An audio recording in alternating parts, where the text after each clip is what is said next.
తుంగతుర్తికి సంబంధించిన working president ఆయన తుంగతుర్తిలో మండలాల అధ్యక్షులకు సంబంధించినటువంటి పంచాయతీ ఎంపీకి చామల కిరణ్ కుమార్ రెడ్డికి ఎమ్మెల్యేకి షామీర్కు ఉన్నటువంటి తేడాతో అక్కడ పంచాయతీ అయితే ప్రతి దగ్గర ఉన్నాయి. మినిస్టర్స్ కి ఎమ్మెల్యేలకు పడట్లేదు, మినిస్టర్స్ మీద ఇద్దరు మినిస్టర్స్ కి పడట్లేనటువంటిది ఉన్నది.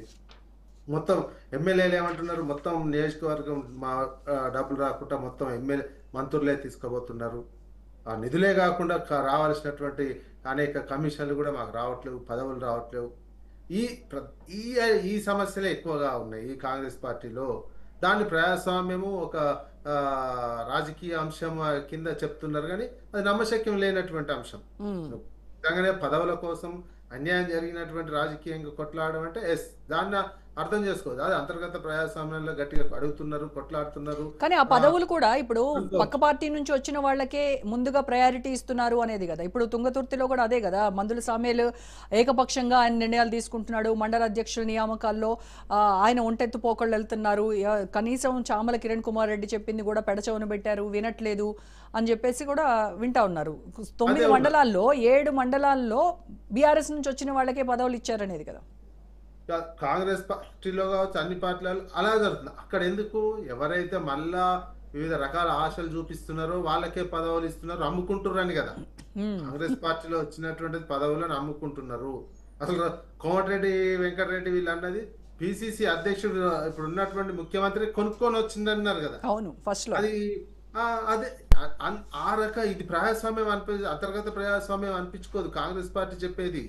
మీరు పదవులను అమ్ముకుంటున్నారు, కార్యకర్తలను మోసం చేస్తున్నారు. షబ్బీర్ అలీ కూడా మాట్లాడారు కదా. షబ్బీర్ అలీ కామారెడ్డి నియోజకవర్గంలో అయినటువంటి విభేదాలు మొత్తం ఆడియో వచ్చింది. షబ్బీర్ అలీకి సంబంధించినటువంటి ఆడియో వచ్చింది. అది మళ్ళీ గాంధీ భవన్ గురించి రాజీ చేసినటువంటి ఇద్దరు క్షమాపణ చెప్పించుకొని మళ్ళీ స్వీట్లు పంచుకుర్రు. క్షమాపణ చెప్పిర్రా లేదా, ఒక మహిళకు సంబంధించిన గౌరవాన్ని భంగపరిచినటువంటి విషయం. మళ్ళీ అది అంతా చేసినా మళ్ళీ మేము పిలిచి మాట్లాడుకొని రాజీ పడ్డామని స్వీట్లు పంచుకున్నటువంటిది. అంటే ఇవి ఎట్లా మనం అర్థం చేసుకో. షబ్బీర్ అలీ చేసినటువంటి మాటలు చూస్తేనైతే ఇంకా అది ఏ స్థాయిలో కాంగ్రెస్ పార్టీ పోయింది అనేది అర్థం చేసుకోవాల్సినటువంటి అవసరం ఉంది. ఈ రకమైనటువంటి ఎందుకు ఇదంతా జరిగిందంటే యథా రాజ తదా ప్రజ. నువ్వు ఇప్పుడు ఎంత అది ప్రతిపక్షంలో ఉన్నప్పుడు పిసిసి సెంట్రిక్ గా జరిగింది, ఇప్పుడు ముఖ్యమంత్రి సెంట్రిక్ గా జరుగుతుంది. ముఖ్యమంత్రి సెంట్రిక్ గా జరుగుతున్నప్పుడు ముఖ్యమంత్రికి సంబంధించినటువంటి ఏ రకంగా కరప్షన్ జరుగుతుంది అనేది పార్టీ కార్యకర్తలు నాయకులు చూస్తున్నటువంటి విషయం. అందుకనే కింది పార్టీలో అలానే ఉంది. ప్రభుత్వం ఇప్పుడు కాంగ్రెస్ అధికారంలోకి వచ్చి 2.5 ఏళ్ళు అయింది. ఇప్పటికీ కూడా వాళ్ళు ఇచ్చినటువంటి హామీలు ఏవి కూడా పూర్తి స్థాయిలో అమలు అవ్వనటువంటి పరిస్థితి ఉంది.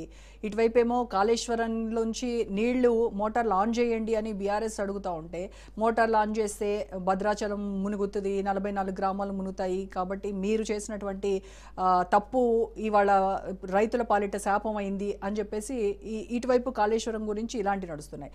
ఇక వాళ్ళు చెప్పినటువంటి డిక్లరేషన్లలో ఒకటి కూడా అమలు కాలేదు. 6 గ్యారెంటీలో ఏవి కూడా మనం చూస్తూనే ఉన్నాం, ప్రతిరోజు మేము అడుగుతానే ఉన్నాము కాంగ్రెస్ నాయకుల్ని.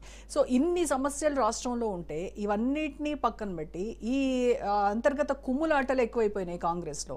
సో వీటికి ఫుల్ స్టాప్ పెట్టాలి అని అంటే ముఖ్యమంత్రి ఏదో ఒక నిర్ణయం తీసుకోవాలి కదా. ఏం లేదు, ఎందుకంటే ప్రజల్లో అసహనం పెరుగుతుంది, ప్రజల్లో అసంతృప్తి పెరుగుతుంది. ఇచ్చినటువంటి హామీలు అమలు చేయనటువంటి సిచ్యువేషన్లో మళ్ళీ మేము అధికారంలోకి వస్తామో రామో అనే ఒక అనుమానంతో పై స్థాయిలో అసహనం పెరిగింది ముఖ్యమంత్రి స్థాయికి.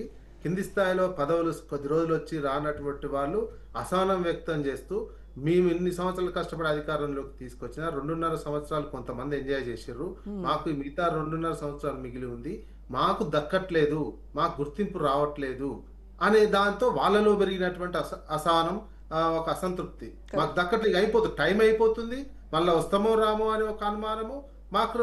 మా కోరికలు నెరవేర్చలే, మేము ఆ కోరికలు మాకు కావాల్సిన ఆశలు మేము ఆశపడిన కాంగ్రెస్ పార్టీ నుంచి ఆశపడ్డ మాకు దక్కకుండా పోతుంది.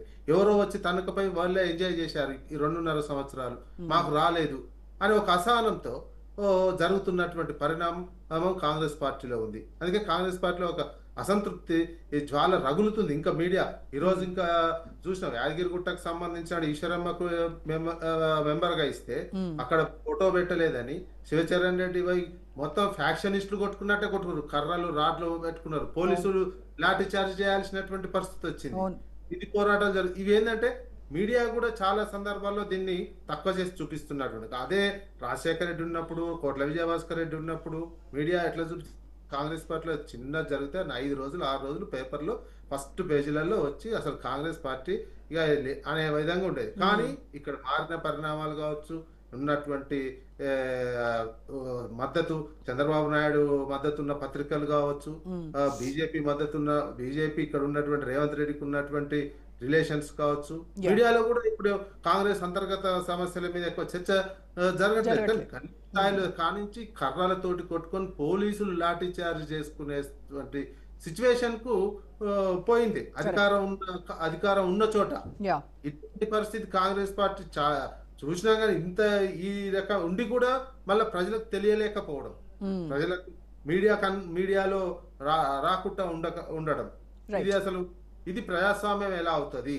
ఇది ప్రజాస్వామ్యమా? కేవలం పదవులకు ప్రజల్లో పెరుగుతున్నటువంటి అసంతృప్తిని, అసహనాన్ని కార్యకర్తల రూపంలో రిఫ్లెక్ట్ అవుతుంది అనేది నా అంచనా. రైట్ విజయ్ గారు, రైట్, డిబేట్లో ఒక షార్ట్ బ్రేక్ తీసుకున్నద్దాం, తర్వాత కంటిన్యూ చేద్దాం. Stay tune.